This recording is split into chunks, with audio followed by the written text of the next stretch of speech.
Hey guys, what's going on? You know, it's Tuesday night. That means it's Big Three podcast time. I mean, looks a little different. Going a little solo right now. Jordan's gonna join me here in a few minutes, but doesn't mean we're gonna skimp back on anything because it's gonna be a full show. Had a lot going on in the sports world today. We're gonna touch on the World Series, which pivotal Game Three tonight. Um, Statistics show the team that wins Game Three when the series is tied 1-1 has a nice little advantage in terms of winning the series going forward. Also talk about NBA news. I mean, the Brooklyn Nets. Got to talk about them. What's going on with them? You know, Steve Nash gone, and the name that they're looking to bring in. Talk about that, and then of course we got to talk some NFL. Do some review from uh, this past week, as well as look at making picks for this upcoming week. So, like I said, full show, and you won't just have me for the whole time. Jordan, like I said, will be joining in. But, I mean, I guess I'll just go ahead and say what's up. Facebook, YouTube, Twitter as well. Hopefully you are enjoying the stream. If you haven't hit the subscribe button or follow button on Facebook, please do that because a lot of great shows going on over here. A lot of great, personalities as well. So you don't want to miss anything. Make sure you hit that notification bell over on YouTube as well. So I guess let's go ahead, dive into the World Series real quick, and just talk about what's going on so far. So I'm sure you've been paying attention. It's a 1-1. We got Game 3 tonight, and like I said, big game. And when you get to the World Series, the deeper into the series you go, the more important everything is. So pitchers are going to have to be on their game. Every walk is even bigger as you get deeper into the series. Each hit you give up, that much more important. So with the Houston Astros having been here and done that, I think they'll probably be in the best position going forward to, weather the storm because they did have their game postponed yesterday, which has kind of been a theme of these playoffs so far. But I mean, I did pick Houston going into this. I'm still going with them. I had them in like 6, but I think Philly has a great opportunity to make a statement tonight, and if they can get this game, put that much more pressure on the favorite, Astros team. Because any favorite team, the last thing you need is momentum from the underdog. And we've seen with Philadelphia, they've beaten all the odds this season. They made the World Series at less than 90 wins. They knocked off teams on their road here that were supposed to be better than them. Bryce Harper, Kyle Schwarber have been great for them. And I'm interested to see what happens tonight. I do think, like I said, I'm going Houston. I know, especially on the network, there's a lot of Philly fans, but that's just me. I wouldn't mind if Philly won it. I mean, I don't have a dog in the fight as a Red Sox fan, so I just want to see, good baseball. And so far, I gotta say it's been that way.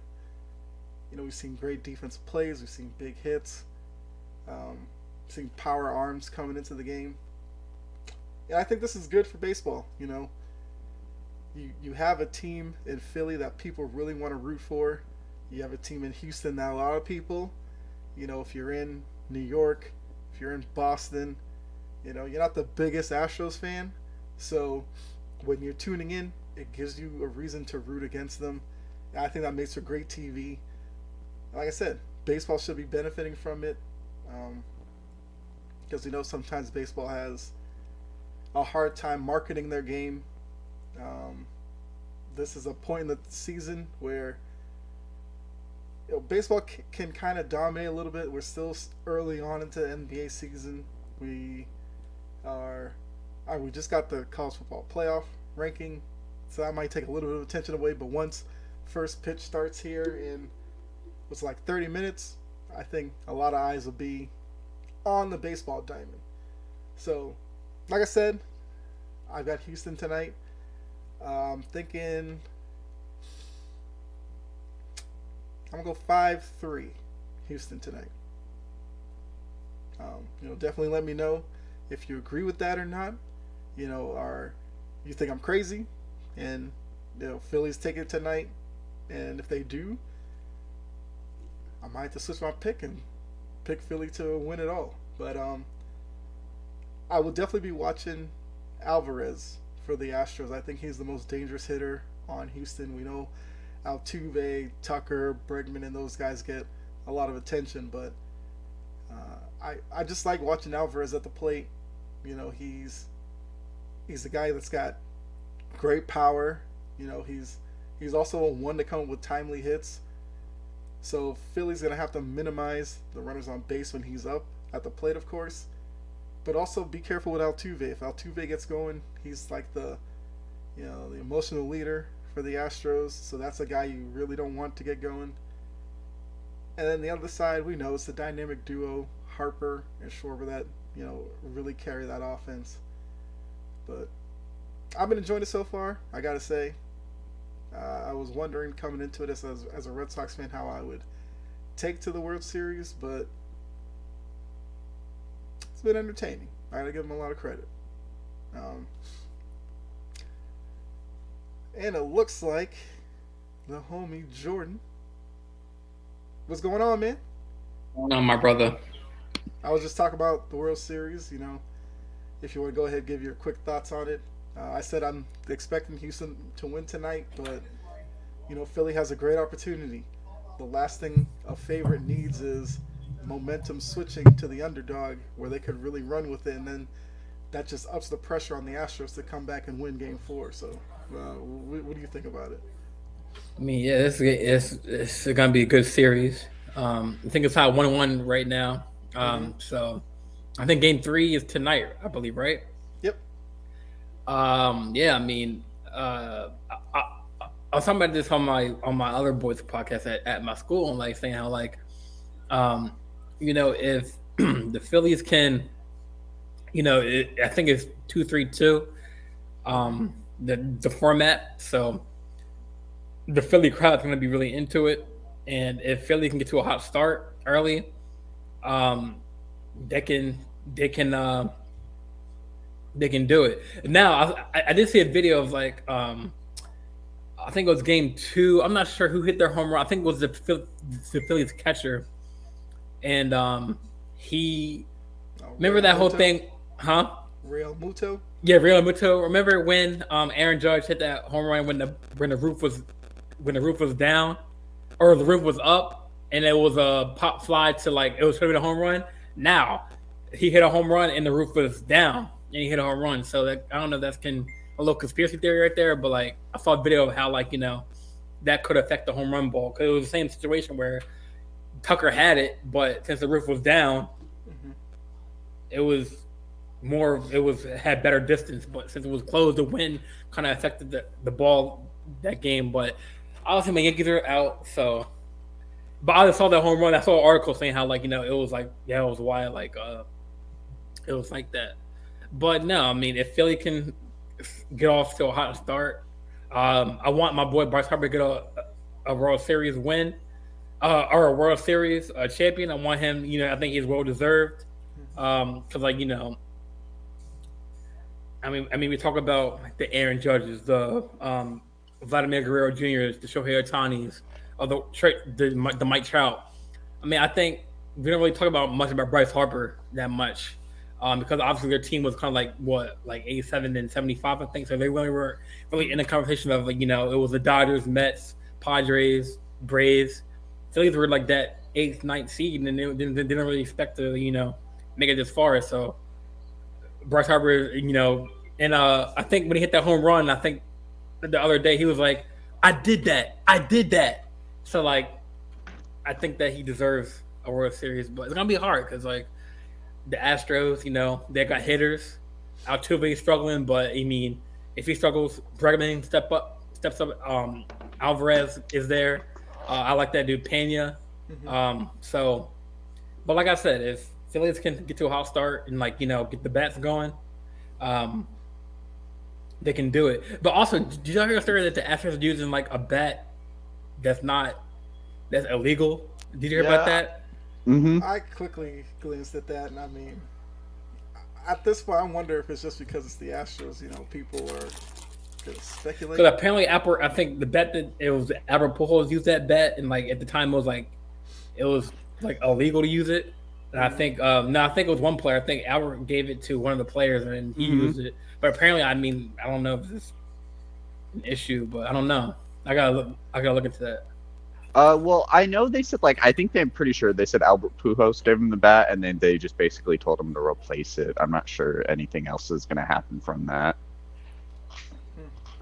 I mean, that's interesting. You would think they'd be on top of that and Yeah, kind of get the way out they ahead of check that. the yeah, the way they check the players' gloves after every Yep. inning. I mean, they should check the bats, you know. So here we go again, and possibly another scandal. I mean, that's Houston at this point. Because as I was saying before you guys came on, this is a World Series where you have like a legitimate underdog good guy team in Philly, and Houston's the big bad, cheating team from a couple of years ago that I think in a lot of cities they don't want to see Houston win at all. So um, if Philly does pull it off, there's gonna be a lot of happy fans around the country.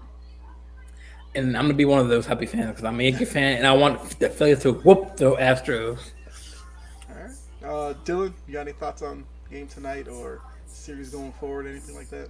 Oh, are they playing tonight? I heard the game got postponed. I thought that was last night. Yeah, I thought it was Oh, last it night. could have been. It could have been. It could have been. The games get postponed so much I lose track of when they get actually played.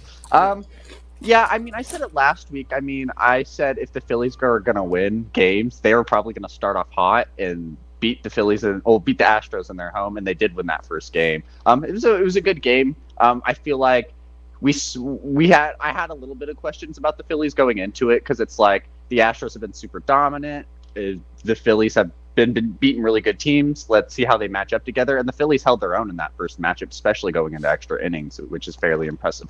Lost that second game, and now they're playing tonight, which think this is a very important game. I think game threes are always very important, especially when the series is tied up 1-1. I think it's kind of a good swing game to see where momentum's going. Phillies will really need this. It's at their home, right? Yes.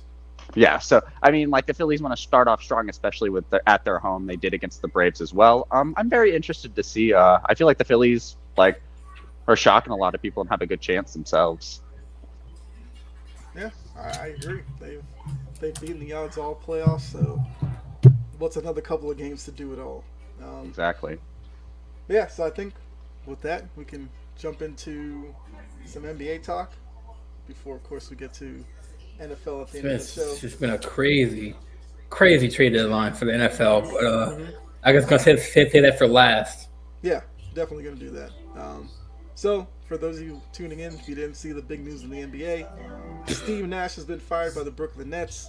Reports are that Ime Udoka, the suspended coach from the Celtics from last season, will take over probably the next day or so. And, I mean, I think the writing was on the wall. The minute they hired Steve Nash, Kyrie, KD basically emasculated him in press conferences talking about we don't need a coach. I could be a coach one night, KD could be a coach, and it's like once you say that, how's Steve Nash supposed to command the locker room if clearly they're not going to listen to him? And the way the locker rooms are set up, if your top guys aren't going to listen to the coach, nobody else will. So I think Steve Nash is in a no-win situation, to be honest. Not saying he's a great coach or anything, because he does have his shortcomings for sure, but I don't think there was any way he's going to come out of this looking good. So I guess, you guys want to jump in before I rant a little more. I mean, so with you being a Celtics fan, do you like this fit for Brooklyn with Ime? Well, so here's the thing. They're talking about Ime being the guy to fix everything because he can command a room. My only issue is when he did that in Boston, you had Marcus Smart, who's a legitimate leader, a guy who calls guys out, who could relay the message for him to the guys on the floor. Unfortunately, Brooklyn does not have that, which is mind-boggling. With as great as KD is, he's not a vocal guy unless he's, chilling on his burner account and trolling man. people.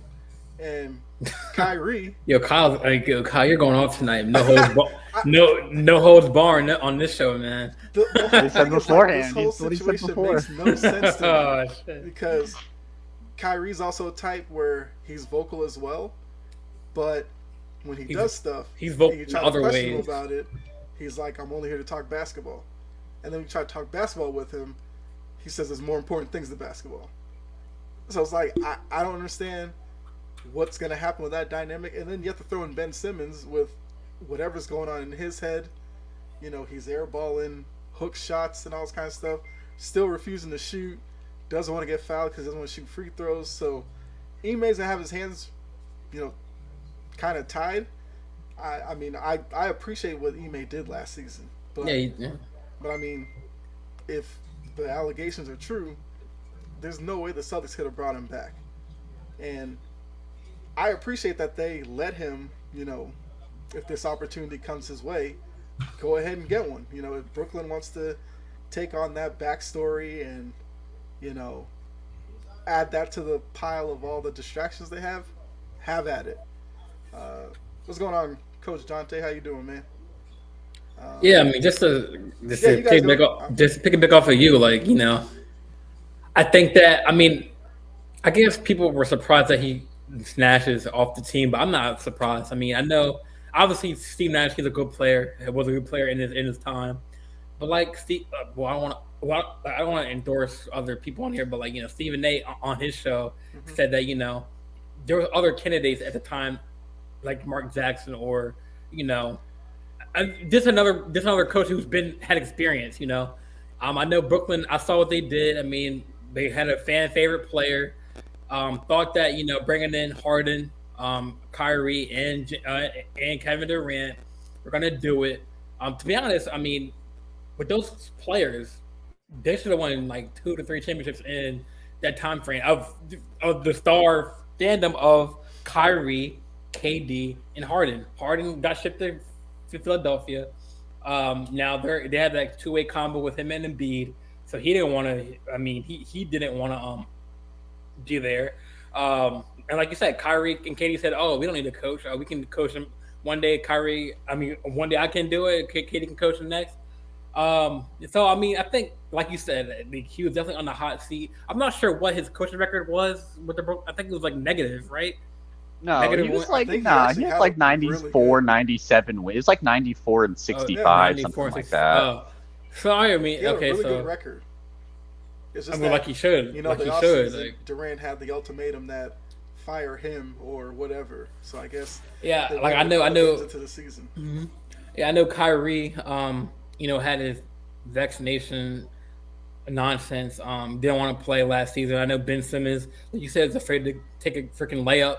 Like I saw the other night, I think they were playing the was it the Pistons? I think it was Saturday. I literally saw Ben. He had an open freaking layup, open lane to the basket. Freaking stopped and passed it out. Bro, take it to the. Yeah. I want to cuss. Take it to the freaking lane. Yeah, I don't know, but Ime, he brought that Celtics team to the finals. But then again, there's so many different storylines in one team. KD, like you said, wanted Nash out. Either him or the highway. Kyrie, I knew this was gonna happen. This whole anti-Semitic bullshit. I'm gonna say bullshit because it is bullshit. What I'm saying, the anti-Semitic nonsense that he brought to the team. Joe Tsai, called him out saying, "Oh, we don't like this on our team." He defended him. He defended himself against the owner.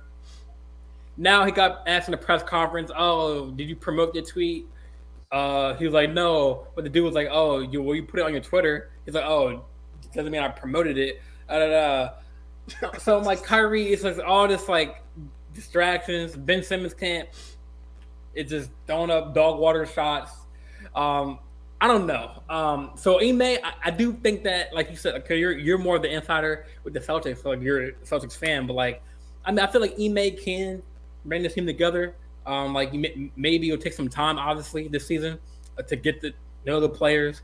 I mean, it's kind of like how the Houston Astros had it. They had what's the coach Finch, I think, or who was the coach that was in that scandal? They had Cora. Well, Was it Cora? I think it was a white 1 year as well.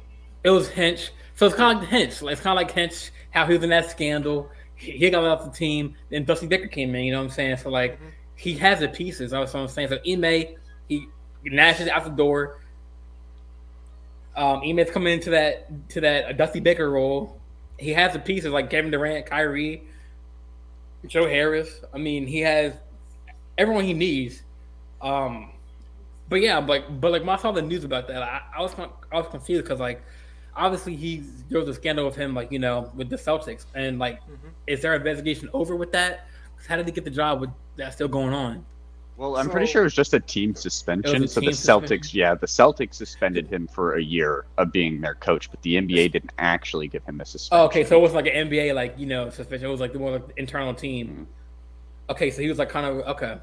Yeah, so I mean, like you said, like if he gets opportunity, he gets opportunity, and he better not mess this up because, you know, he has the pieces around him that he needs. There's no complaining, like, you know what I'm saying. So, and I believe in Ime. So, yeah, and also I've been seeing like Celtics fans talking about how the Celtics organization was wrong to do this to Ime and all that stuff.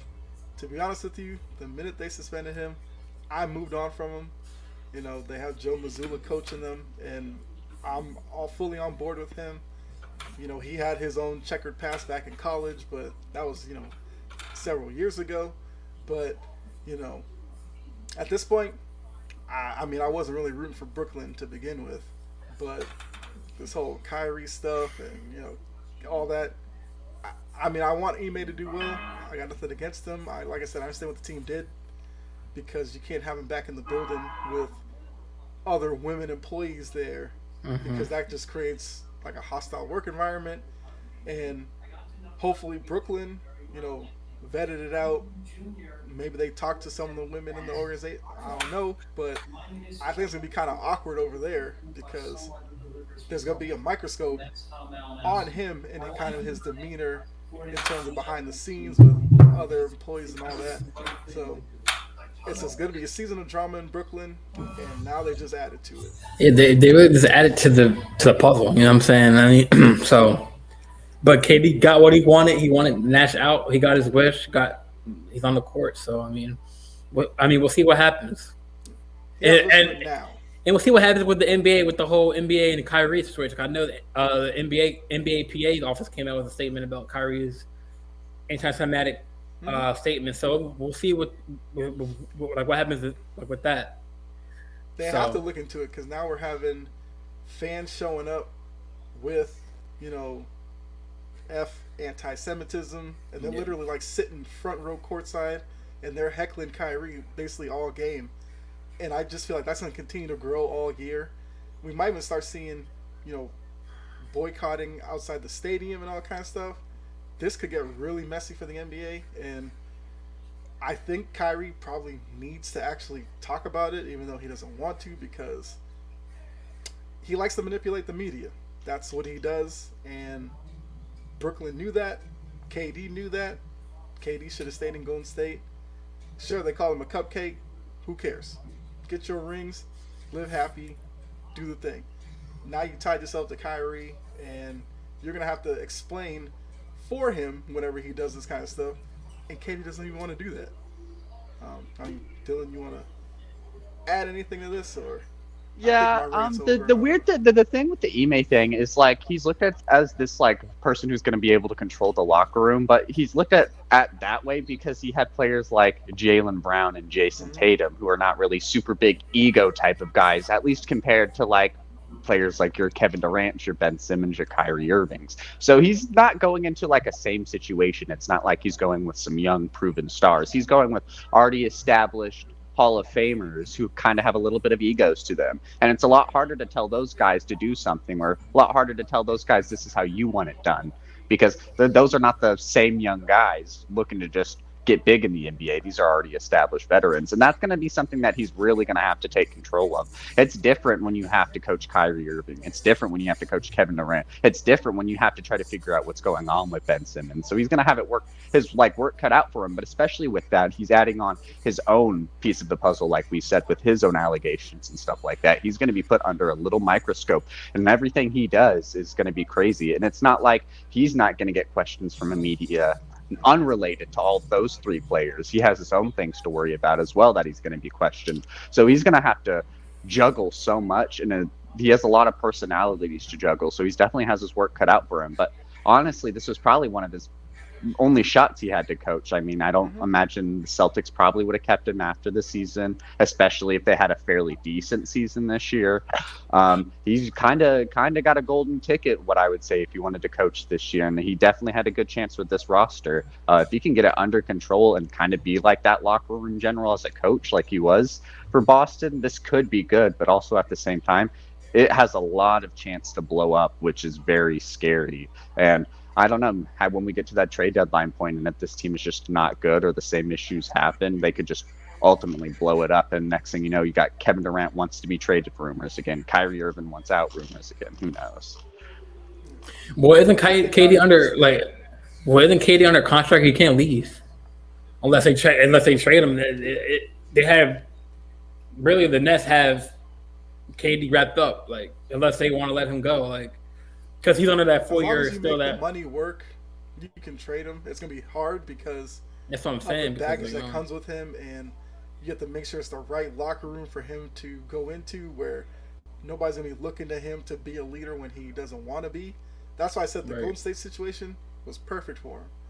He just couldn't handle the fact that, Golden State is Steph Curry country.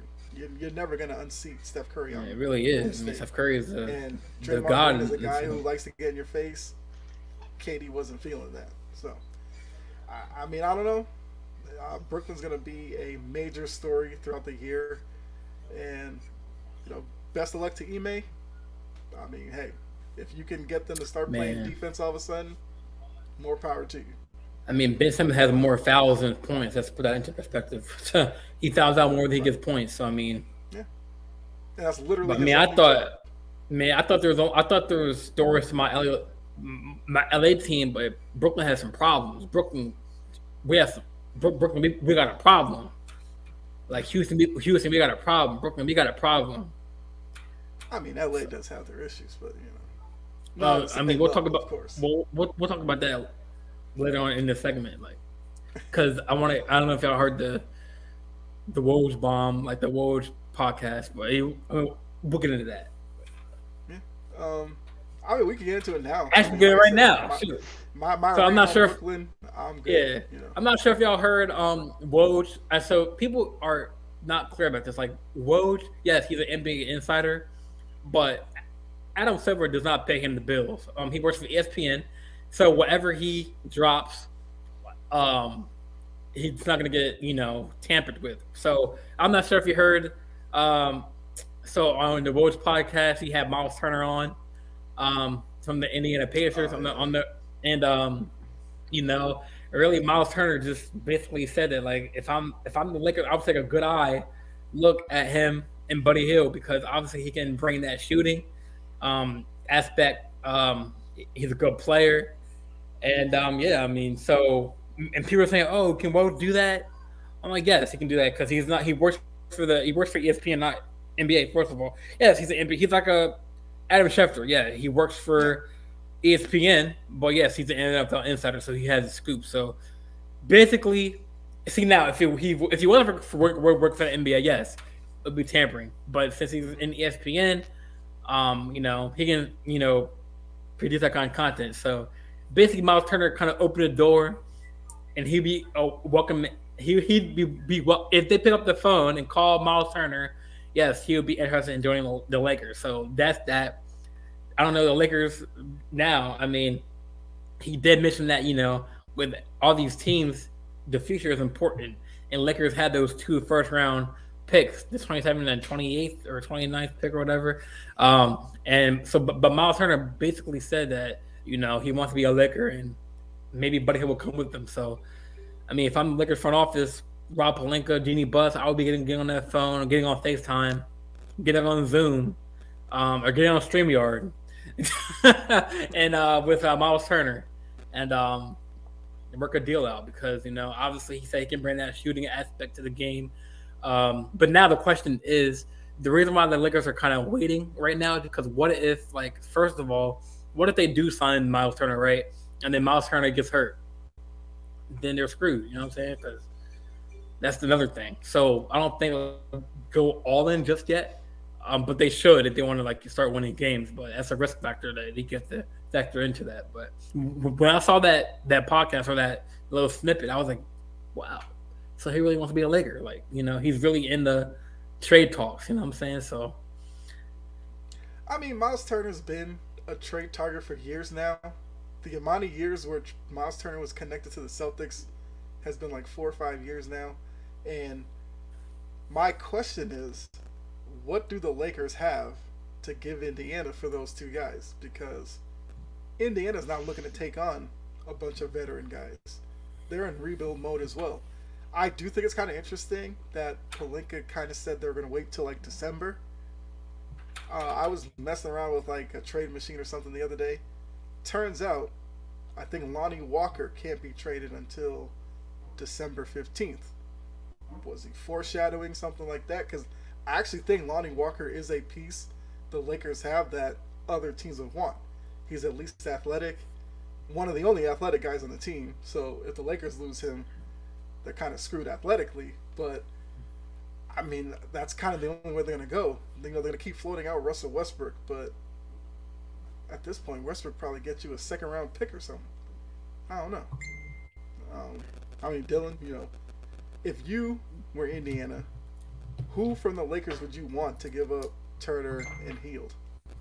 It's tough because when I look at the Lakers roster on paper, it's like, man, it's not like I'm really going to get much. It's like I don't want really Russell Westbrook if I'm the Jazz. Or if I'm the Pacers, really. I mean, I like Tyrese Halliburton. I mean, Westbrook could be good off the bench, but like I'm not trying to win this year if I'm trading probably Turner and Hield. I don't think they would give someone up like Austin Reeves. He would be something that'd be a little bit interesting, but honestly, I feel like he's a young piece that the Lakers would want to keep. Lonnie Walker would be interesting. Like you said, he's that athletic piece. I think them waiting till December is probably something foreshadowing, just waiting until all the players they sign are available to trade. It's tough. I look at that Lakers roster, and there's not like a ton of people I want. I imagine it's probably going to be Lonnie Walker picks, maybe something around a Russell Westbrook buyout. Who knows? Man. I don't know. When I was even hearing like the Lakers were trying to do trades in the offseason, it's like, are they just signing like random like free agents on minimums and they're just going to throw them in trades to try to get other people? Like, okay, I guess. But it's not like the Lakers really have anything I want. I mean, they traded Talen Horton-Tucker. Yeah, I mean, that was like really the only other piece someone would want last year. And the Lakers refused to trade him in some deals. So I don't know. I don't even really know who would I want from the Lakers. They don't have really a plethora of people that scream to me, especially if I'm trading Miles Turner and Buddy Hield, who, in my opinion, have a little bit of value. So yeah. So Jordan, being the Laker fan on here, so the Anthony Davis trade, we know all the pieces that went out in that. Would you have liked to see the Lakers do a redo on that trade and just keep Ingram and all those guys instead of the Davis experience, which, yes, you got the bubble title, but maybe you'd be in a better situation now? I mean, what do you think? Yeah. So your question was if, like, before the AD trade, like, would I like want to keep those pieces like Brandon Ingram and all of them? Mm-hmm.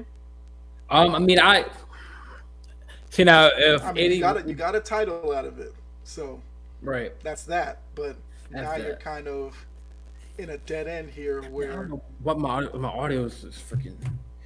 I mean, I can hear y'all. It's just like that fuzzy, that bullet noise. But yeah. Dylan, are you So- hearing anything? I hear a little bit. There's a little buzz that's going like zzz, zzz. It's like zzz. All right, let me Mine's not as like consistent. It's like breaking up here and there, but I hear a little bit of something. Is that your mic, Dylan? Because when No. you fix that, I don't hear anything now. Oh wow, maybe Is it good? it's good. Oh, I guess guess I didn't do anything. I just turned down my volume a little. Maybe that worked. Who knows? Oh, maybe. Okay. Oh, okay. Yeah, I don't hear the buzzing noise anymore when you. I literally turned it down just to see if it would quiet it for me, and it did. So who knows? Oh, Maybe cool. it was me. Okay, so can y'all hear me nice and clear now? Yeah. Yeah. All right. Cool. So yeah, I mean, like you're right. It did give us a championship, but I don't know because at the time, like Brandon Ingram wasn't really. I wouldn't say established yet, but I mean, obviously he's a better player like he ever was in New Orleans right now. So I don't know. I mean, I do miss Caruso. I do miss Kyle Kuzma because like he gave us that. Obviously, even though he wasn't consistent with the shot, he would hit a corner shot, no hesitation. But yeah, like you're right. Like it did give us a championship with AD. But I don't know. That's a good question. I mean, barring if AD didn't have the injuries, I would definitely take it because if he was healthy all throughout, yes. Because in my opinion, take my bias out of it. I think a healthy 100% AD, down to AD, he's a top 5 big man in the league, but he kind of dropped down due to injury because he can't stay healthy for a season. But so that's the question to ask if like he was kind of like healthy. But if he was healthy, yes, I would definitely take the trade. If he was coming in to the trade, I think did he come to the trade hurt anyway? Did he miss, He was hurting New Orleans kind of often, but the Lakers did take the chance because, like you said, if they could get a healthy year out of him, he's a top 5 talent in the league. But right, they had to know going into it that him getting hurt could be a regular thing. Right, and the thing is, like, the reason why Miles Turner will work because Turner can play the 5, or no, AD will play. It would be I think Miles Turner will play the 5 and AD will play the 4, or would it be the opposite way around? Would he play the 5 and Miles Turner play the 4? Oh, AD would play the 4. AD's been very open about how he hates playing the center position. So I imagine Turner would play it. Yeah, it would kind of take a load off of AD, to take plays off, to rest maybe some plays, and then so not have him, have his body bang against these bigger, like a Joel Embiid type player, like a Jokic, or but so that's one thing I do see the effect of having Turner because obviously he gives that. I mean, AD can shoot too, but like he hasn't really shown he can be like consistent. I mean, he can hit a jumper when he's open, but at least Brandon Turner will give that piece where they can rely on Turner to hit the 3 more than AD, and AD can just focus on the paint and getting rebounds like he has been. And then you have LeBron obviously with the ball, and I mean Russell looks good off the bench. I mean, you saw he had 18 points in that win against the Nuggets. So I guess we'll see how that tactic works in the coming games. But I mean, Lakers fans like me and everyone in the stadium, that arena loved it. And I mean, they got him to win the other day. So, but yeah, I mean, I guess your answer to your question is, I mean, healthy AD, I would take the trade. I guess Dylan, if you had the same question, where would you lean on that? Again, I'd have to agree. If it was guaranteed that AD would be healthy, I would 100% take the Anthony Davis trade.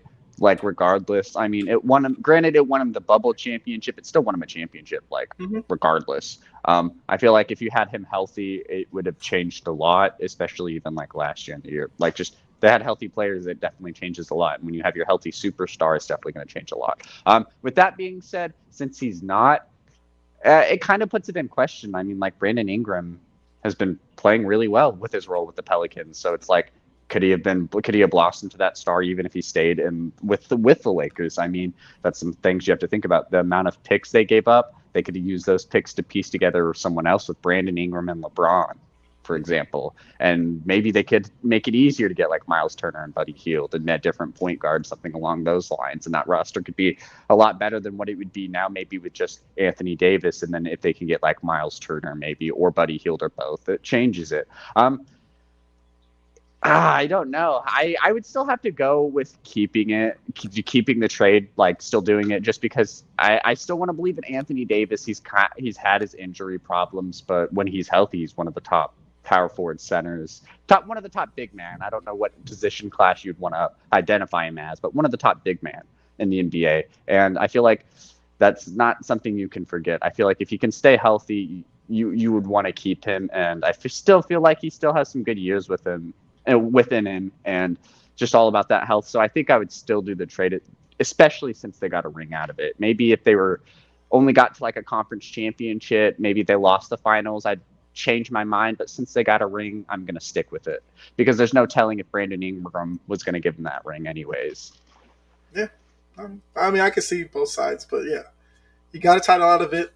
Can't take that away. So, I mean, I guess the Lakers in that case were justified in making the move, but it does make an interesting conversation of where they would be right now if the move wasn't made.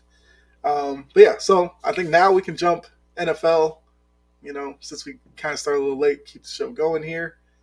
And I think we should start with the trade deadline first before getting into picks and all that, because this trade deadline was crazy. It looked like it was going to be kind of inactive, and then all it took was one move. I think it was what was the first move? Was the Chubb move? TJ Hawkinson. It was the Hawkinson, right. Trade. And then once that happened, trades started coming in. So I think my question for you guys is, and I'll start with Dylan, what do you think was the best move of the day? Man, I probably have to say that Bradley Chubb trade was really good. Just trying to think about who was always traded. Now, the Nyheim Hines trade was I really like the Calvin Ridley trade, but that won't be something that will make sense until next year, basically. So for now, I'd have to say that Bradley Chubb trade. I feel like that does a lot. I mean, Dolphins are kind of going in win now mode. I mean, They don't have any first round picks. They had 2 at the start of the year. They lost 1 to that tampering violation, and now they traded away their other one. And it's like, Tua has to be the guy now. They're going all in on Tua. They don't have any first round picks. Yeah, I feel like that has to be the most impactful one. It's an interesting one also for that Denver team. They ended up trading for another outside linebacker to replace Bradley Chubb, Jacob Martin from the Jets. I don't know what the Broncos are doing. I feel like if they were going to try to win with this Russell Wilson team, you'd probably want to keep Bradley Chubb. But also, I'm pretty sure he was coming up on what would be a contract extension. I'm not sure. I wouldn't say he's been super great in that Denver role. Obviously, he's been good, but he's also battled injuries here and there, so he hasn't had consistent play. It's just interesting. He ended up being traded for a first, a fourth, and Chase Edmonds. So they're getting another running back to go into that backfield, which is smart since they won't have any Javonte Williams. And I'm pretty sure Mike Boone isn't playing. Pretty sure he has an injury of some sort. So that gives you a little more backfield depth when it comes to offense. But I'm not sure what they're doing when it comes to that defensive end. It's very interesting to see him traded. He wasn't someone I thought was going to be traded at the start of the year, especially with this Denver team having a lot more higher aspirations when it comes to winning a Super Bowl or something like that. I thought you'd want to keep that young, I would say better defensive piece rather than trade him and then get someone lesser. So it's interesting. Maybe they thought, maybe they're thinking we have Russ locked down for a little bit.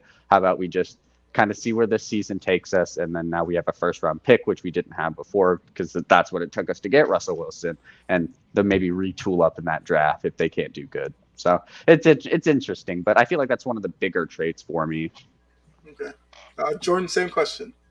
Best move of the trade deadline? I think the best move. I mean, no one's talking about the Roquan Smith trade. I mean, that's a big boost to our team. That happened on Halloween, I think, yesterday on Monday. I mean, look, Josh Bynes is kind of struggling. Now him and Patrick Queen will be in that middle. kind of like that Ray Lewis, kind of like that. Obviously, no one's going to touch Ray Lewis, but he'll give that Ray Lewis kind of like that vibe because the dude has like I think 83 sacks, like career sacks or season sacks on the year, and I think it might be career. He's a beast for sure. Let me double. I know the Ravens posted, but yeah, I mean, and plus we're getting Tyus Bowser back. He was out with ACL injury last year, and then we're getting our draft pick, David Ojabo. They're both off the inactive list. So, I mean, we're on the defense side, we're looking pretty good. But I mean, I'm worried about. I mean, the Ravens didn't get a receiver. I know maybe like the money was tight. I don't know. I know there was James Cook. Was that his name, James Cook? Brandon Cooks. Brandon Cooks. And then I know we wanted DJ Moore, but he's on the Panthers. No, he didn't get moved. I know DJ Moore and both of them are on the trade, like chop block trade deadline. But yeah, on the defensive side, I mean, they could possibly, our defense can with Roquan Smith. With the trade, we can kind of like oppose the other offense and get the ball back on offense because Roquan Smith he's fast, like he can get to that quarterback. So apparently it's clear that the Bears are in a rebuilding mode on the defensive side. So. The way he plays, he plays like a Raven, so it was a perfect fit. I think he's the only linebacker that has like more sacks. I think the other one is Bobby Wagner, so he's up there. Them two are up there with like sacks and like, so it was a good pickup. But I guess today, the most surprising was the Calvin Ridley one because obviously he's still suspended. And someone just posted in a funny picture in the chat, and it was saying how the best part about the Jaguars trading for Calvin Ridley is that Ridley is currently suspended for betting on the Falcons to cover against the Jaguars just last season. Mm-hmm. So he went to the team that he betted on. Yeah. So I mean, he's not going to be able to play this year. So I don't know why they traded for him. I thought he was but obviously it's a good pickup. When he gets activated, but I don't see why like they're gonna make a player not really able to play. It's a waste of because they can get him for cheap. Yeah, I guess so. Yeah, they gave him basically a good conditional pick, saying like the only way it can really be up to a high pick is if Calvin Ridley plays and signs a massive deal with them. I mean, if he plays and signs a long-term deal, the Jaguars can get up to a second. But basically, if he plays, it's like a fourth. And honestly, I think a fourth is good for Calvin Ridley. I know he's had his suspension for him betting on the team. I had mixed feelings about that, especially since he was away from the team at the time. But whatever, he's suspended for the season. But yeah, if I could get Calvin Ridley for a fourth-round pick, I would take it. I feel like he's going to the Jaguars were a team that was gonna probably get a lot of, well, not a lot, but receiving help in the draft. I mean, anytime I look at any mock drafts that they have been mocking, like Jordan Addison, receiver out of USC there. So, I mean, yeah, I feel like it's a smart move. This team, I think is kind of realizing like, hey, we might not win this year, but like you add Calvin Ridley to that, add to those weapons next year, and feel like it's going to do a lot. I mean, I feel like that Jaguars team definitely is a lot more of an early favorite pick to win their division next year with Calvin Ridley on the team, especially if he can get back into a right mindset and just play like a great receiver. Because in my opinion, he was a really good receiver before he got suspended. Yeah, I just think it was a point where Ridley was kind of frustrated with the Falcons. Probably was never going to play for Atlanta again. So Atlanta kind of sold him to get something for him. But I do like the move. It gives Trevor Lawrence a reliable threat, down the field. Great route runner. Yeah. So, you got Etienne Jr., you got Christian Kirk. Like, they're starting to build something in Jacksonville. And like you said, Dylan, I think this is looking towards, next season because that division is going to be wide open again next year. The Colts are kind of middling around trying to figure out their quarterback situation. You got the Titans, where they have quarterback questions as well. It looks like it's Malik Willis now, but we don't know what that's going to look like. And the Texans are still rebuilding. So, I mean, Jacksonville has to look at it as, why can't we take over the division next season? So I like that move for them. I'm trying to see. I mean, Bradley Chubb to the Dolphins. I mean, that's a big The one. Chase Claypool trade. Chase, They gave that's Justin one Fields the guy. They got Justin Fields the guy, I mean, finally. Yeah. I mean, as long as you play music during practice, he'll be all right. Yeah, I mean, it's kind of a risk. I mean, I feel like it was kind of I wouldn't even say it was a small risk. You gave up a second-round pick for him. But it's like one of those things. It's like, I'm very intrigued on why the Bears did it and then chose to trade away Roquan Smith and everybody like that. But I guess it's just to get a lot more just cap for next year. I think the Bears are going to have like over $100 million in cap space, just open cap space. So that makes a little sense. Yeah, you got Justin Fields, another receiver. That's kind of one of the big things people have been hitting on the Bears for, is get Justin Fields more help, get him more help just receiving. You can't just call it good with Darnell Mooney and Cole Kmet and Velus Jones Jr. So getting Chase Claypool is really smart. I feel like if you want to see how far you are with Justin Fields, he's definitely been a lot better, I would say, as of late, definitely, especially on the offensive end. He's been really great running. I've seen him have a lot more just designed QB runs and kind of just use like a little bit more of a skill set, which is nice. And now you're getting him a bigger receiver like a Chase Claypool to run with Darnell Mooney, who is, in my opinion, also a great receiver. It's kind of hard for him to shine, though, when he's their only weapon. So I'm interested. I feel like this is definitely a trade that's going to kind of see how far Justin Fields is, definitely getting another guy, because that's kind of been the thing we've had on him. It's just like, how we don't know how good he is. We don't know how far he is in this Bears system, because he doesn't really have anybody to shell out that rock to. So now he has Chase Claypool. It's going to be interesting. I feel like he was probably wanting a change of scenery as well. I mean, he was kind of rumored this whole season, like the whole current part of the season, to being traded. Now that he is, definitely didn't expect the Bears to be one of those teams to go grab him. I didn't think the Bears were going to really make any moves outside of trading away pieces. So it's good to see. I like it.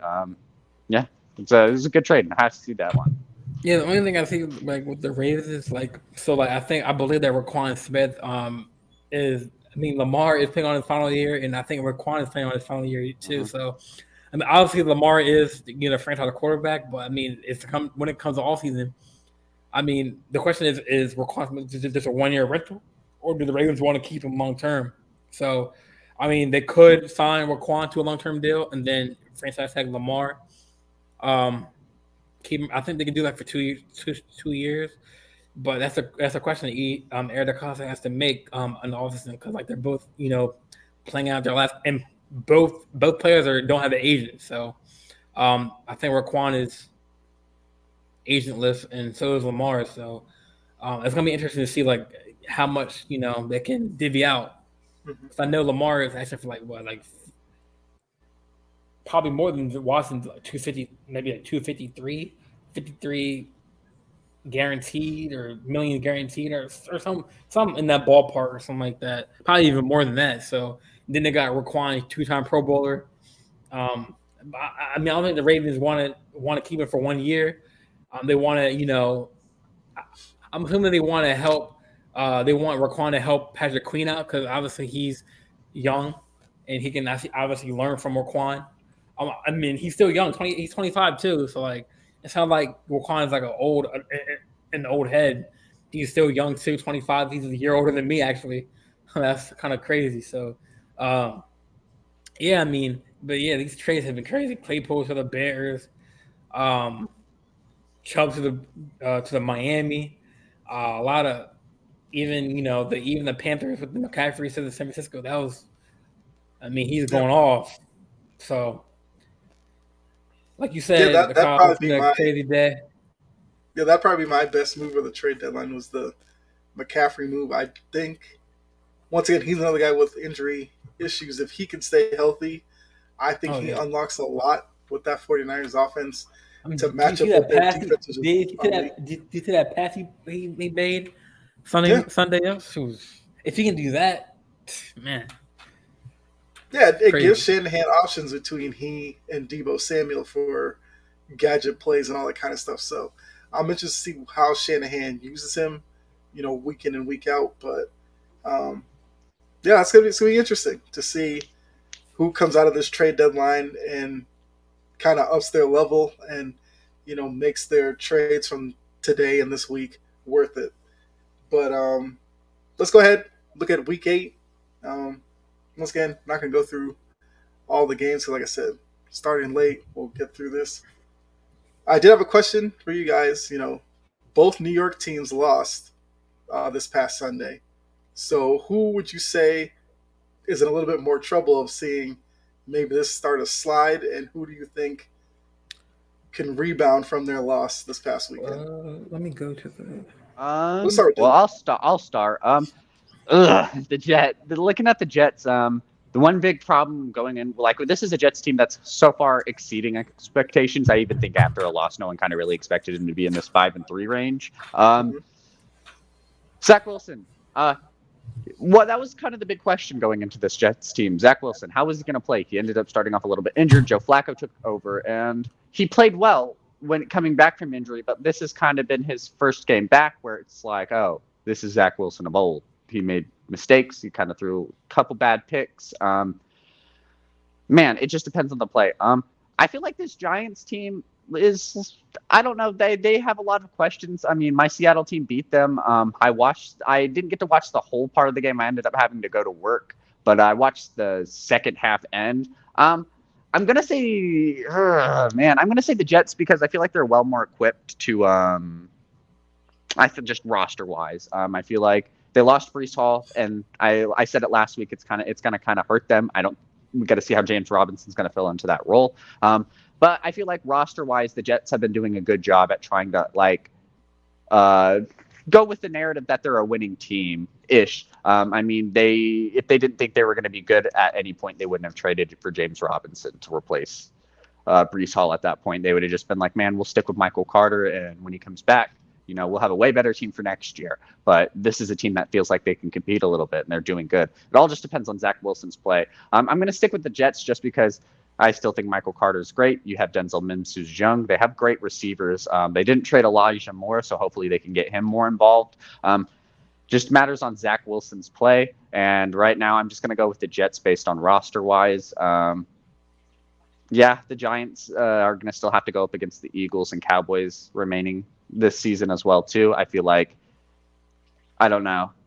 It's kind of tough. I'm not sure if you call the Dolphins an easier matchup for the Jets. They still got to play the Patriots again as well. So it just depends. I'm just going to go with the Jets because I like their roster a little bit more. I feel like they're kind of well more equipped to come back from losses like this, well more when the Giants are, especially since the Giants didn't do anything receiving depth-wise, which is something that a lot of teams wanted to do. They were linked to Brandon Cooks. They didn't do that. They were linked to some other receivers, and they didn't do it. The Jets have those. The Jets have some pretty good receivers, and they just have a overall better depth, in my opinion. So I think the Jets are more equipped. Okay. Jordan, same question. Who do you have more faith in going forward, Giants or the Jets? I'm out there with Dylan because when I watched that Giants and Seahawks game, I mean, I've been saying what I've been saying all this time. Like, Barkley is their offense. I mean, Seahawks, like Bruce Irvin was getting to Daniel Jones. Daniel Jones was, obviously it wasn't all his fault that game, but he couldn't make the throws, staying in the pocket too long. This is normal Daniel Jones. Daniel Jones I've seen for the past couple of years. And like I said, look who the teams I know they beat us, but look who the teams they played prior. They played the Titans, barely won by 1 point. Got beat by the Bears, which they should have won. This game's now they play a good team with Seahawks. Geno Smith did his thing. Kind of play like Lamar Jackson, running the ball when needed to. When there was no open receiver, he ran it. Especially in the fourth and third quarter. So, like Dylan said, Jets had the better, well-rounded. I know Breece Hall was a big loss, but they signed that the running back from Jaguars, James Robinson, good pickup, good reliable backup. They do have tight end CJ Uzuma, So and the Jets almost came back on the Patriots. I mean, it was 17-22. But Wilson made some rookie second year mistakes throwing the ball. But yeah, I mean, the Jets they had better receivers than the Giants, so I think that more pressure is on them to win games more than the Giants. Giants can't rely on one player to load the offense like Barkley. He's a phenomenal running back, but he can't throw the ball. I mean, Dan Jones, that's his job. And the Seahawks, proved that to me that this was one of their tougher tests. And looking at their schedule, the Giants' schedule, the Giants play the Texans. I mean, they should win that game. The Lions play the Cowboys, Vikings, Colts, Eagles. I mean, Commanders. I mean, they should win these games, but I mean, like Daniel Jones can't the way he plays Sunday, he can't be playing like that the rest of the way. So yeah, the Jets I like Saleh. Think that was a good fit, a good pickup for the coach. So yeah, I mean, I think that the Jets are more well equipped to be more successful. Yeah, I agree. I mean, just to quickly add, I think because the Jets defense can cover for some of the shortcuts for Zach Wilson until he gets, better acclimated or, just continues to progress, Right. It'll be fine. And plus, Zach Wilson just struggles against the Patriots. Don't know what it is, but when he sees it's the Belichick effect. I feel like Belichick just is great on younger quarterbacks. He can make him think. He has to make him think a lot more, I think. Right. Yeah, he just takes too many risks against New England for some reason. Not Lamar Jackson. I guess. We get that W, baby. Let's move on. Oh shit! No, baby. All right, so this is something I just thought about. So I'm gonna quickly name some teams, throw out a question, give me thumbs up, thumbs down. We'll just use this to review Week 8 and then get into our picks. Yes, let's go ahead. So, are the Eagles the best team in the NFL? I mean, they're undefeated. Yeah. Yes. Who do you think is, Dylan? Really quickly. Man, I can't discredit Buffalo. Well, Buffalo and Kansas City. I feel like Kansas City is not a team you can just discredit. I don't feel confident in picking the Eagles going up against a team like Kansas City or a team like Buffalo. I don't want to count out Patrick Mahomes. I don't feel like I can just count out just Chiefs teams like that in general. And if I look at Eagles against Chiefs head to head, I couldn't confidently just say the Eagles. So I wouldn't say they're the best team. Wow. Okay. Even though they're undefeated? That doesn't mean anything. You can be undefeated. I mean, the Patriots team, sorry, don't want to bring this up, Kyle, but you can be undefeated throughout the whole season and then just lose your last game like that, just because of that. There's just another team better. They don't get to play everybody in the NFC all the way, so they're undefeated just based off their schedule. But it'd be different maybe if they had to face the Chiefs or the Bills this season. I mean, Josh Allen, he is going off, and he's playing with a chip on his shoulder because he knows that he should have won that AFC Championship game last year. So he's playing with, he's hungry, but I don't know. That'd be a good game. I mean, possibly, potentially can be a Super Bowl matchup. Eagles potentially throwing it out there. Eagles and Bills. Mm-hmm. I mean, that'd be a good game coming in. They got AJ Brown, the Eagles. I mean, they have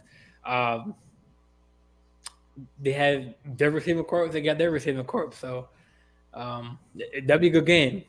But I guess right now, I'll put the Eagles first, Bills second, Chiefs third. Just because they're undefeated, I don't have anything against the Eagles. I think this Eagles team is great. I think this Eagles team is a great team. But it's just right now, it's just scary. I look at Kansas City and I look at Buffalo. Did they just get Nika Hines? Nyheim Hines, the Bills got Nyheim Hines, which is an interesting trade, to say the least. Okay. Next question, because we can all agree the Eagles are at least the best team in the NFC. Yeah. The Falcons will win the NFC South. Who's in the division? It's them, the Bucks, The Bucks, Panthers, and Saints. Saints. Okay. I'm Yeah, assuming I they'll feel. all probably say the Bucks probably win. Yeah, I think we have the same consensus that the Bucks will probably turn it around. If Tom Hopefully. Brady, if they can get their stuff together, like, I don't know. All right. Let's see. What's another? The Commanders should go with Taylor Heineke as their starting quarterback going forward. Okay, I can agree with that. Yeah, there's just something about when he plays, the team just looks better, and I think he's deserved the opportunity. Yeah, I feel like you just take a page out of the Colts book, bench Wentz for the rest of the season, like they did Matt Ryan. Stick with Heineke. If Heineke does bad, you still have Sam Howell, who's a rookie, who you guys just drafted. So, yeah, I know. I feel like just the Carson Wentz experience is not it. He's not your franchise QB. All right. The Vikings will win the NFC North. I feel like the Packers could still get in the playoffs as a wild card team, but Packers didn't make any moves today. Vikings traded for TJ Hawkinson, so Yeah. And I think we'll do one more question here. Are the Niners the best team in the NFC West? dang. This puts me in a tough spot. I'm gonna say. Oh yeah, because you're a Seahawks fan. I forgot about that. I'm gonna say yes because they've beaten Seattle this year so far. I'll say yeah. And Christian Now, McCaffrey. if they Christian didn't- McCaffrey is a big addition, and Now- Seattle didn't do anything. Yeah, I would say that if they didn't have the McCaffrey trade, then the Seahawks would be better. Yeah. But McCaffrey makes the team Yeah, way lot yeah. better. If without that McCaffrey trade, I'd probably be like, I'd probably throw in like an argument for Seattle, but since they got Christian McCaffrey, I'm kind of like, ooh. Okay. I'll hold my Plus, judgment. The Rams, I mean, Cooper Kupp is down right now, so That's going to be something got to watch. How long will Cup be out? Will he be hobbled all year? That's a big injury for them. but that was an ankle, right? He going down the ankle. Mm-hmm. All right. Yeah, those are the questions I have for Week 8. Let's go ahead and do these Week 9 picks. Shoot, I like that idea. Like, he's asking questions for week 8. We can just brush through it. That's a good idea. All right. Yeah, we'll make it a regular thing each week. So Week 9, first pick, Thursday Night Football. Not exactly the best matchup, but Eagles, Texans.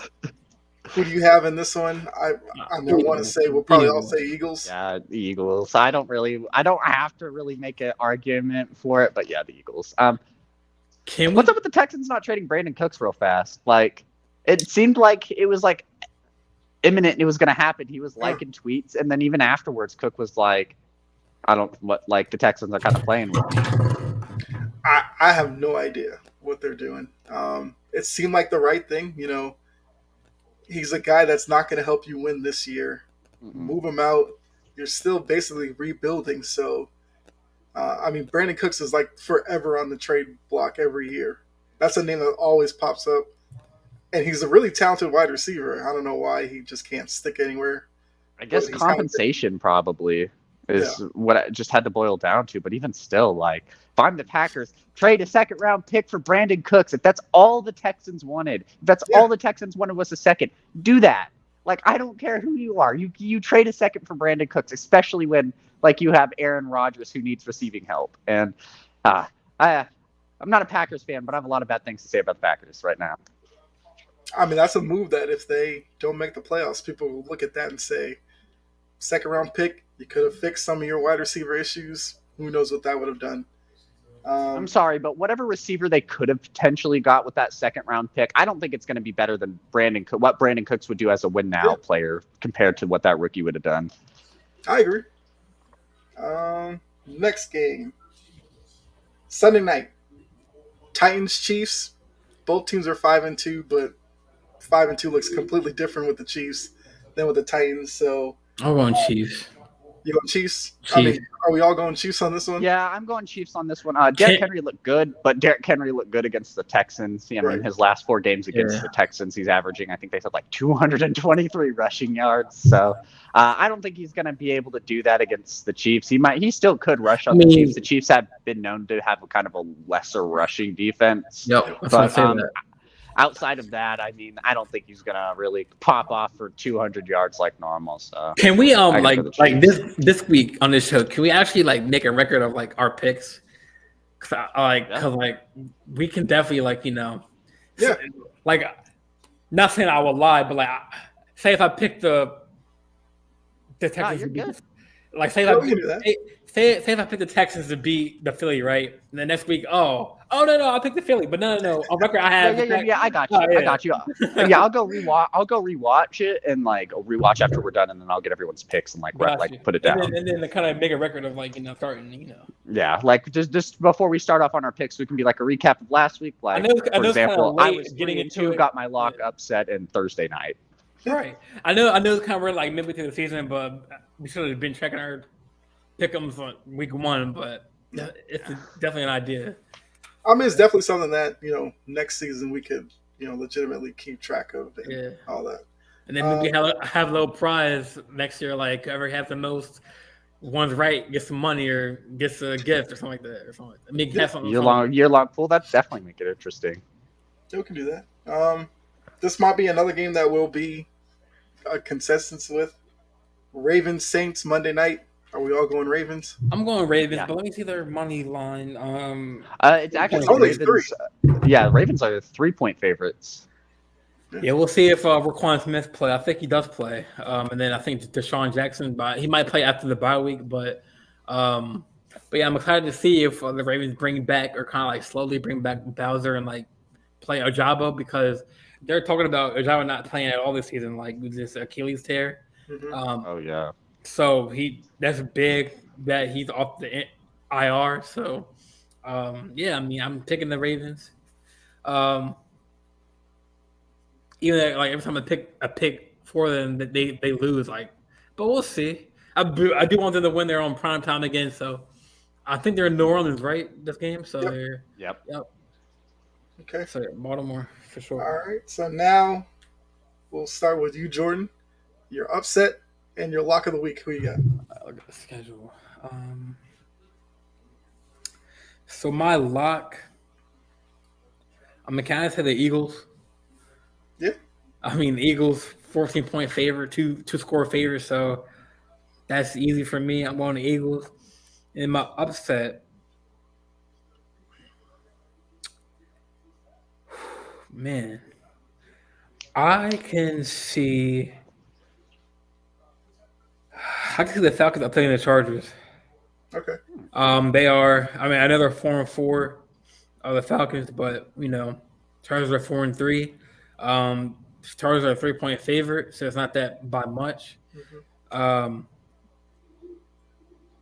I know that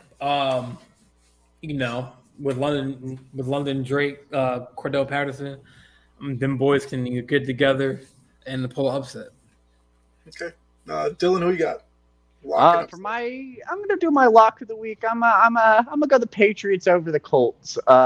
Feel like this is a Patriots team that kind of, I wouldn't say necessarily needs to like get on the right track, but like a game against the Colts would definitely like get a chance for Mac Jones to like kind of like get back hold of this offense. He's going to be taking over Bailey Zappi. Had a little bit of quarterback controversy, but I feel like it's probably going to be Mac Jones for the rest of the season, barring any injury.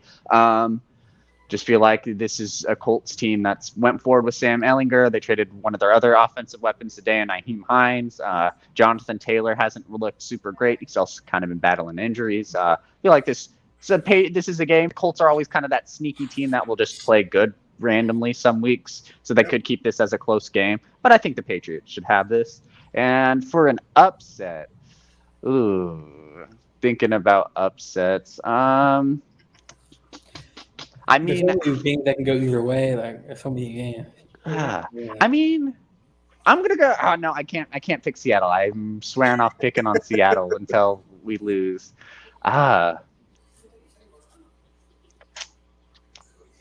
Dang, there's not a lot of these lines are kind of close. Mm-hmm.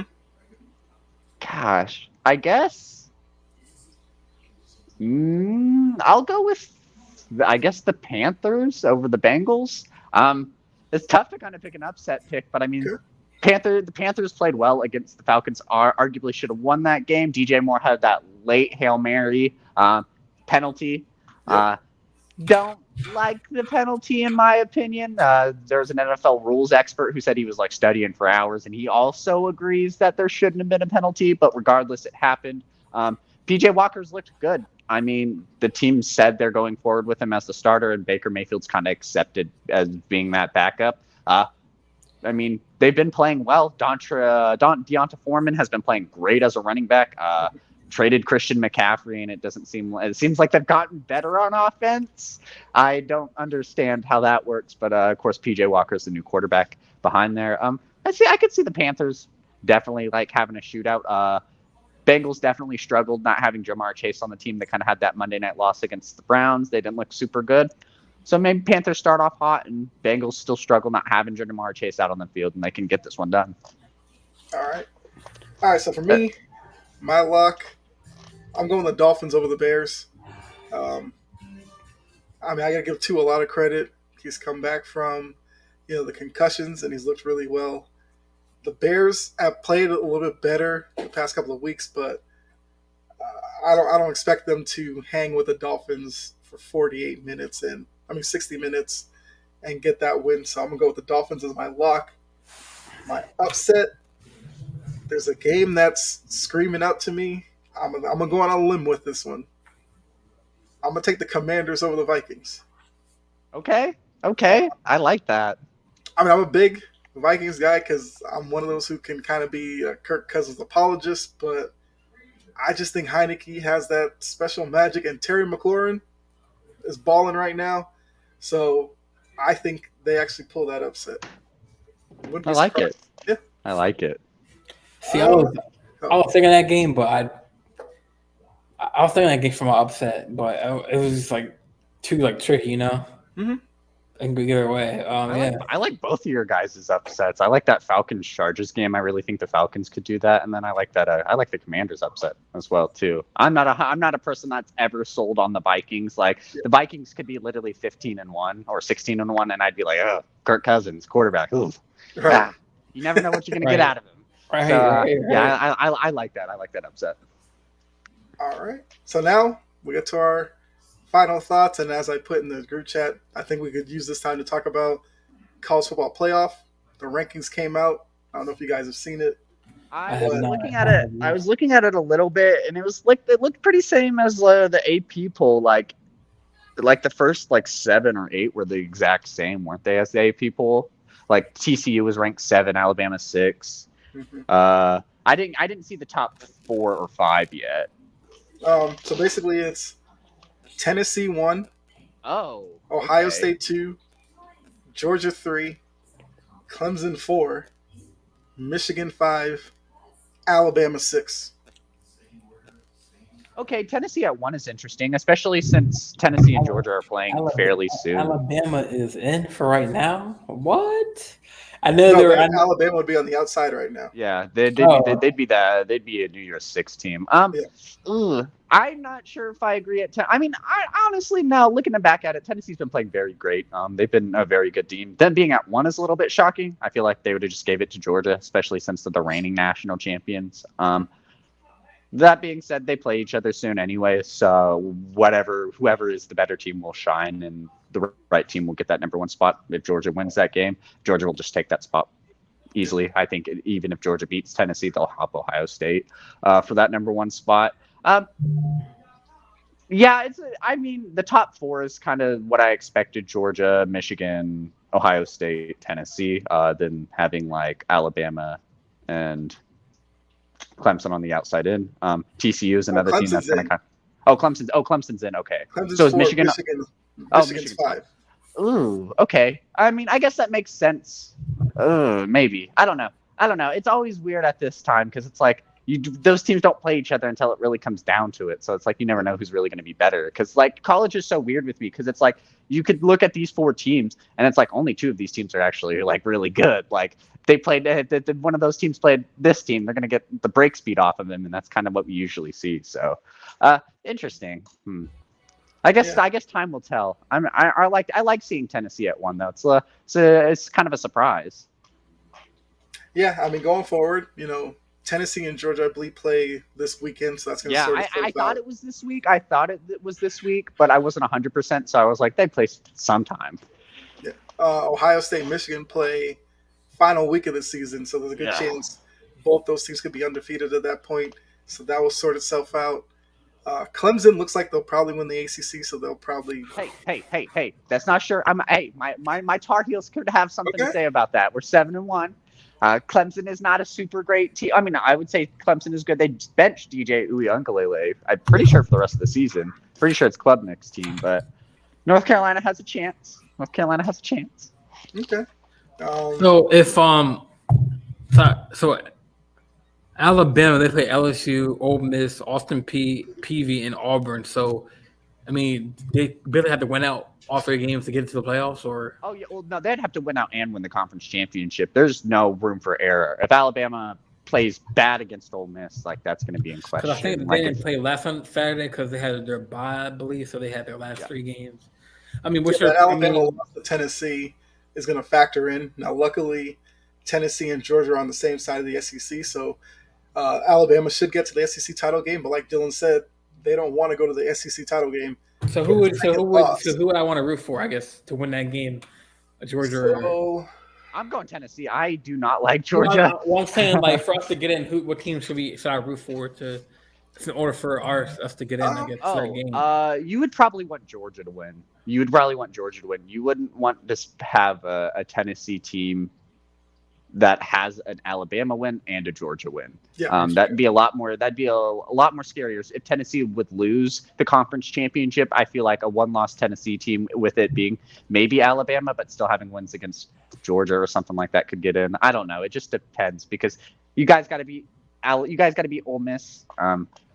If you guys lose that game, Ole Miss will take that conference spot over you guys. Pretty sure. So, yeah. It's actually kind of crazy that Tennessee has to play Georgia and Alabama. Georgia and Alabama don't play each other unless they meet in the SEC championship. So if Tennessee gets through all this, they will be battle tested for sure, and would probably be one of the more dangerous teams. You'd also have to look at, like, speaking NFL draft wise. I mean, their quarterback Hendon Hooker. We always have like one of those quarterbacks every year that kind of just shoot up draft boards, and it's kind of like, whoa. Like your Joe Burrows and different things like that. And like, he's going to be one of those quarterbacks that's going to shoot up that draft board. Like, he could potentially be one of the top quarterbacks picked now, especially with a good season. Like, he's going to be in the names with like the CJ Strouds, the Bryce Youngs, the Will Levises this year too. Yeah. Anytime you beat Alabama, your stock goes up. So yeah. And the thing with him is like, he is like stupid accurate. Like, he doesn't make a lot of mistakes when it comes to throwing like INTs or anything like that. Okay. I'll bring back the thumbs up, thumbs down for this final question. Yep. So the top 4 that we have right now, will that be the top 4 at the end of the season? I can agree with that. For me, I just want chaos because I'm one of those who wants the expanded playoff next season. Me too. And I think the best way to do it will be if a 1-loss Alabama somehow finds its way on the outside, I guarantee they'll expand the playoff next season. Oh, yeah. No, you can't have Alabama not on prime time. Like, exactly. If they don't make it, it's going to look bad. I don't think it's going to stay because I'm not sold on Clemson. Tennessee and Georgia are obviously going to have to play each other at some point this week. Ohio State, Michigan could be a little bit iffy. I'm not sold on Michigan as a team. I feel like they don't convert on their red zone trips good enough as they should, especially to play an Ohio State team. Yeah, I think it's going to change a lot. You can't knock TCU. I mean, they're undefeated. They have a good chance to win out the Big 12 and be undefeated. So who knows? Right. Yeah. And that's probably why Tennessee being number 1 is key, because let's say Tennessee loses a close game to Georgia. they're not going to drop out of the top 4, not at all. So I think it's going to be an interesting game. Clearly, it's going to be game of the week, and you know, I'm interested to see what happens with the college football playoff because even as Dylan said, TCU's lingering back there, and if a couple of these teams at the top fumble, we might see TCU in the top 4. Who knows? But yes, I think with that we go around final thoughts. I guess you can let people know where else they can find you, all that good stuff. Start with Dylan. Go ahead. Yeah, just final thoughts. Man, NFL season's getting good. Got out of that trade deadline. Yeah, I'm excited. This is kind of where this is the final stretch when it comes to the NFL. I mean, after the trade deadline, really, there's not a lot of big moves outside of imagine we'll hear an Odell Beckham signing in November-ish, December-ish. But I mean, outside of that, this is kind of where your team is for the rest of the season, practically, barring injuries. It's good. Hopefully we get more playoff baseball. The game start yet, or what's the current score of the game if it has started yet? It started, I can tell you right now, I believe the Phillies are up. Yeah, Phillies are up 4-0 in the top of the third. Okay, so yeah, getting to a lot of NBA stuff too. College basketball is about to start. I'm pretty sure games start this month. I'm not sure when the first games are. I haven't checked the schedule. Usually when November starts, I finally roll back around. Looked at the preseason All-American teams. I agree with it. Yeah, definitely excited. I can't wait for March Madness. I can't wait. Are we going to do a bracket pool against each other? Yeah. I'm excited. I'm excited for that. I love March Madness. I love March. It's my favorite time of the year. So I'm excited. Yeah, definitely going to be on the Sports Empire Network for good, hopefully still. Yeah, excited. We'll do this every Tuesday. Yeah, I'm excited.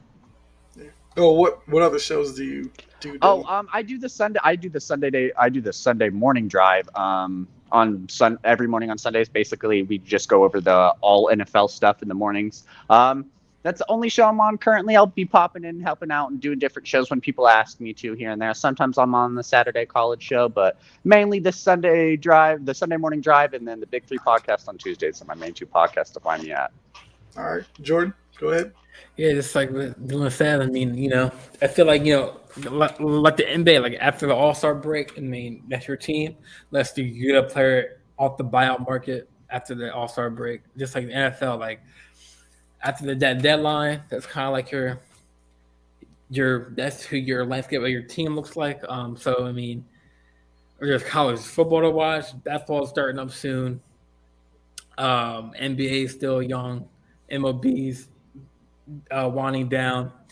Actually, I have my podcast shirt. You know what I'm saying? So you can follow the show on my Instagram page at JJL Sports Talk or JJL _sports _talk on Instagram. So you can find my podcast on Spotify, Apple Podcasts, Amazon Music, iHeartRadio.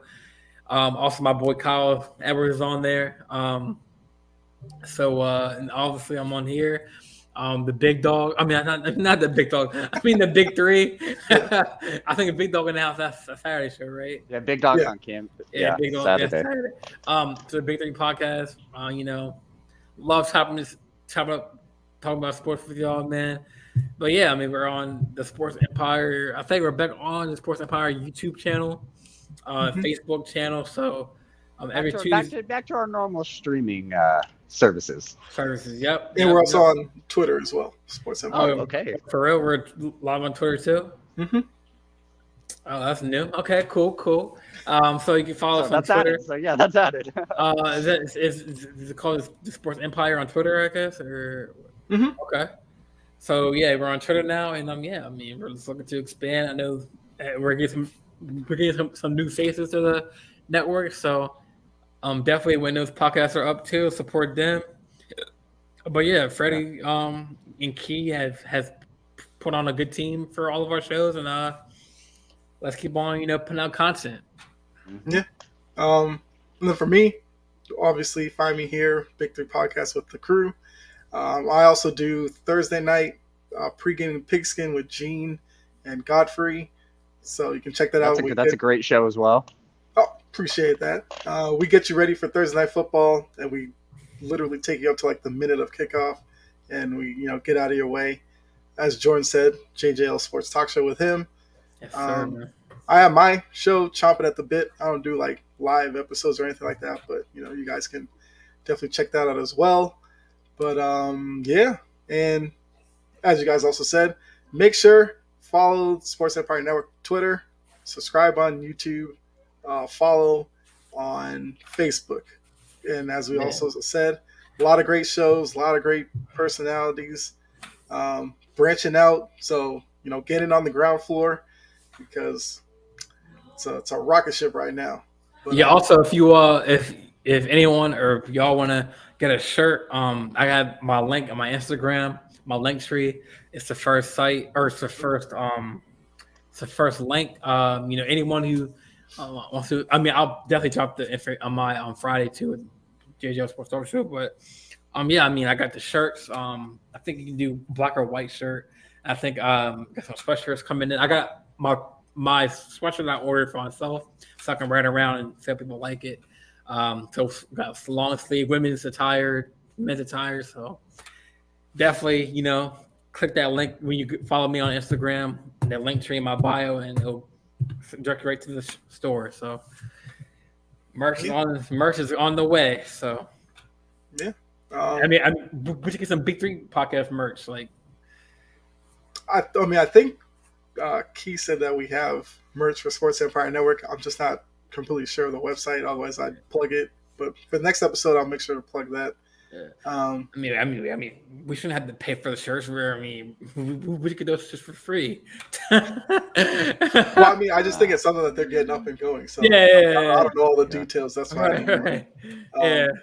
But yeah, so that's another Tuesday Big Three podcast show. So on behalf of Jordan, Dylan, that's another one of the books. We out. Have a good night, guys, and see you next Tuesday. Yeah. All right. And we'll be back on the normal time. So yeah, but on schedule. All right. Good night, guys. Yep.